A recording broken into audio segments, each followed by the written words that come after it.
Well, for the first time in a long time, we've woken up so early to do the Calgary Real Estate Show in the morning. Good morning, everybody. Good morning, Jaden. Yeah, thanks. I had to put my alarm clock on this morning. Usually I'm up at, 10:30, 11 o'clock, right? I know that's not true because you have a newborn, so that is Yeah, that's not the true. case. Yeah. Sometime between that and 6 or 5:30. One of those two. Yeah, yeah. Yeah.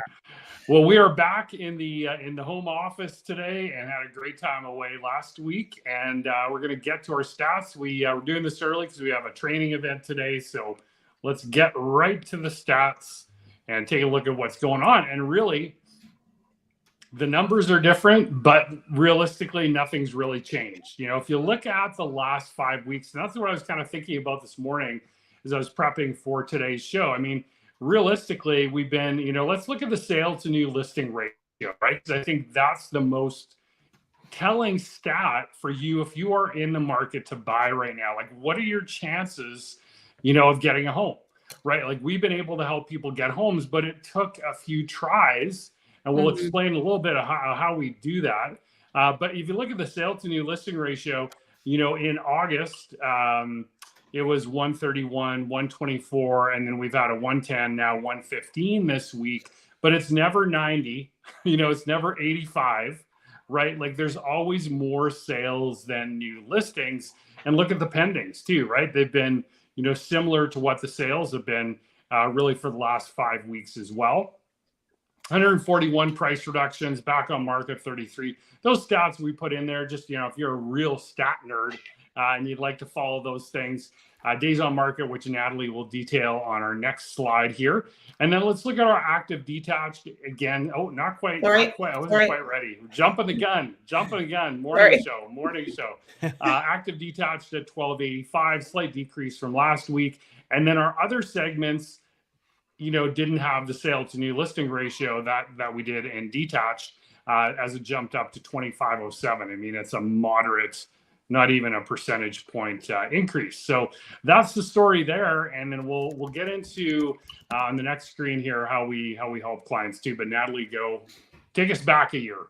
And the real estate time machine. Okay, so last year we had 436 total sales. This year, 585. So up 34%. New listings last year, 669. This week, 787. So up 17.5%. Active listings, 4804 last year. This year, 3337. So down 30.5%. And our days on market last year were 39. This year, 26. So down 33%. So that's a pretty big, that's consistent with what we've been seeing for quite a while. Yeah, for sure. It's been in the low to mid 20s, really, I would say probably throughout this whole year. I think there was 1 week where it blipped. Yeah. But generally speaking, and we see that in the monthly stats, which we detailed last week. So if you didn't see last week's show, whether you're watching on Facebook or YouTube, scroll down our timeline. If you're on YouTube, go to the live section and you'll see last week's show when we went through all of August stats. But, to stop here real quick. So what we do, one of the most important stats, if you're a buyer out there right now, is you need to understand in the community that you're looking in, what the sale to list price percentages are for the past, let's call it 30 days. Okay. So let's just use Woodbine as an example. And let's say your budget is $600,000. The homes you're looking at are all right around 600, but we know, and this is just an example, I don't have the stats on this, but let's say, for example, they're selling for 101 or 102% of list price, but 600 is your hard max budget. Well, we know if they're 101%, they're going to be selling for 606, 102%. That would be 612, whatever the number is, right? So then you're going to be over your max budget. We need to pare that budget back, or pare that what you're looking at back, so that you can account for what you're going to have to go over in terms of list price. Mm-hmm. And we did that, we do that with all our clients when we go out showing, when we get closer to writing an offer, just so they understand, hey, this home, yeah, it's well within your budget, even with what they're going for over asking price. And then the second step is how many offers, right? Yeah. If there's one other offer maybe you can get it for close to list price. But if there's like 4, 5, 6, 10, 15, 20, somebody in there is going way over asking, right? Way over asking. They just need to buy a house. So you need to be prepared for that as well. And that's okay. I always think, if you don't get that house, it just wasn't the right house for you.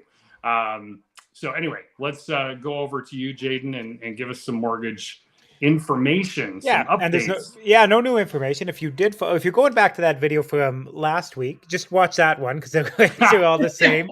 All right, well, we can go to Natalie. That's right on to Natalie here. I don't know. I guess my burning thing this week is like, if we're in the morning show, I'm definitely the Jennifer Aniston character, right? Right. Yeah, absolutely. Yeah. But honestly, no big changes in rates. We're going to see, like I said last week, there's going to be some fluctuation in fixed over the kind of short to medium term here. As the bond market is always kind of reacting to all the crazy things that are happening in the world. And there's always this talk of it's done very intelligently by Tiff Macklem, the governor of the Bank of Canada. Talk of, we didn't raise this time, but there's a good chance we will next time. So don't get into that variable. Don't start taking loans because interest rates are going to continue to go up. Very thoughtful things that he knows what he's doing, and he knows that he's depressing the economy by saying what he's saying. So just because you read in the Globe and Mail or the National Post or whatever that Macklem said there's a chance of more rate hikes, there's a lot more going on behind there. And what I would do is I would be reading those kind of ancillary articles that are around that. It's very interesting to see the tone shift in the mainstream media in the last 3 months. Very much doom and gloom. Rate hikes are coming. Lock into fixed. This is how you do this, and that. And now there's a change in tone of, has the Bank of Canada gone too far? Are we heading for a recession? With a recession, will rates come down? All those kinds of things. So it's been a really interesting shift. And keep that in mind when you're making your kind of rate decisions, whether you go with fixed or variable right now. Mm-hmm. Yeah. I just was thinking as you were talking about that, if you think our market is tight now, like it's a super, super seller's market, what happens in 6 to 12 months when the rates are back down, right? To, let's say 3%, 4%, somewhere in the range that we saw 2 years ago.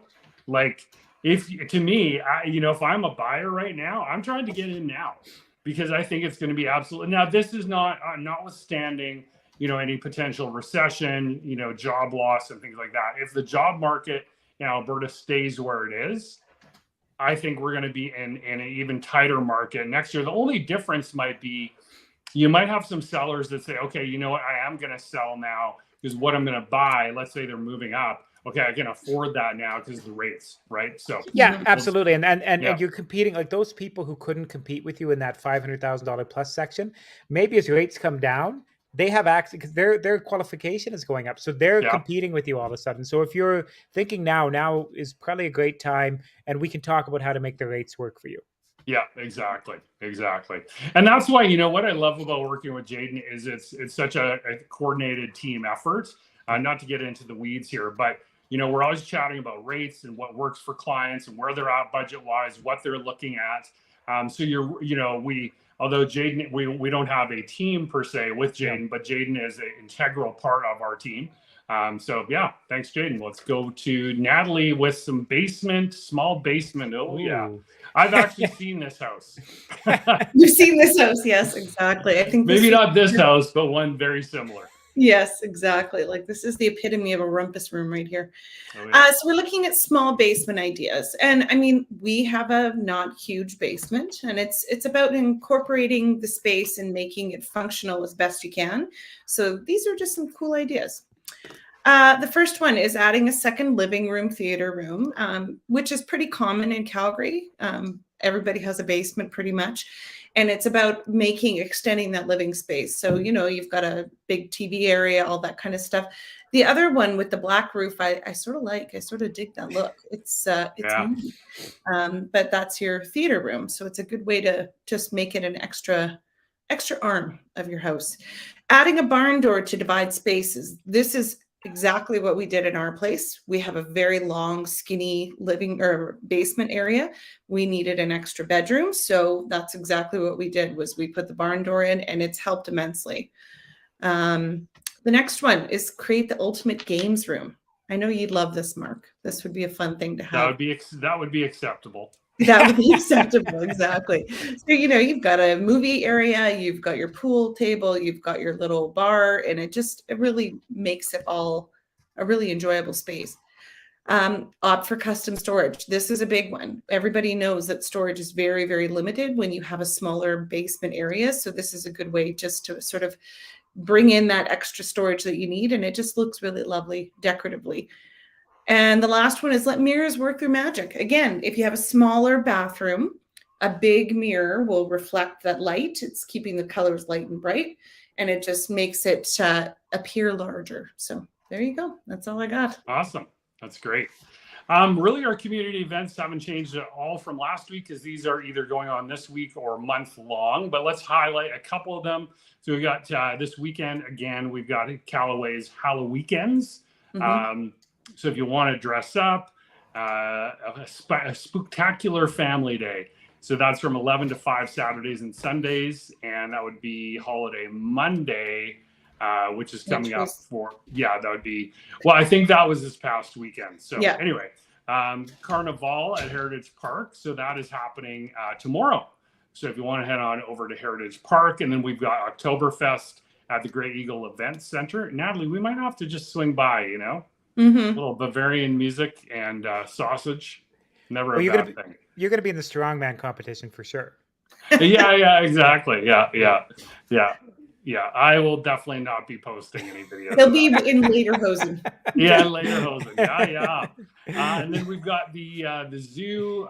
They always have great events for your family. That's happening this weekend. That's the Boo Crew costume party, where your costume activities, win prizes. It all sounds like a lot of fun. So that is it for this week. Thanks everybody for watching. We got people watching this early edition, and then if you're watching it live, thanks for doing that. If you're watching it later, appreciate that as well on Facebook, YouTube, LinkedIn. And then I think that's it for this week, guys. Mm-hmm. Yeah. See you guys. Have a great week. We'll talk to you in 7 days. Bye.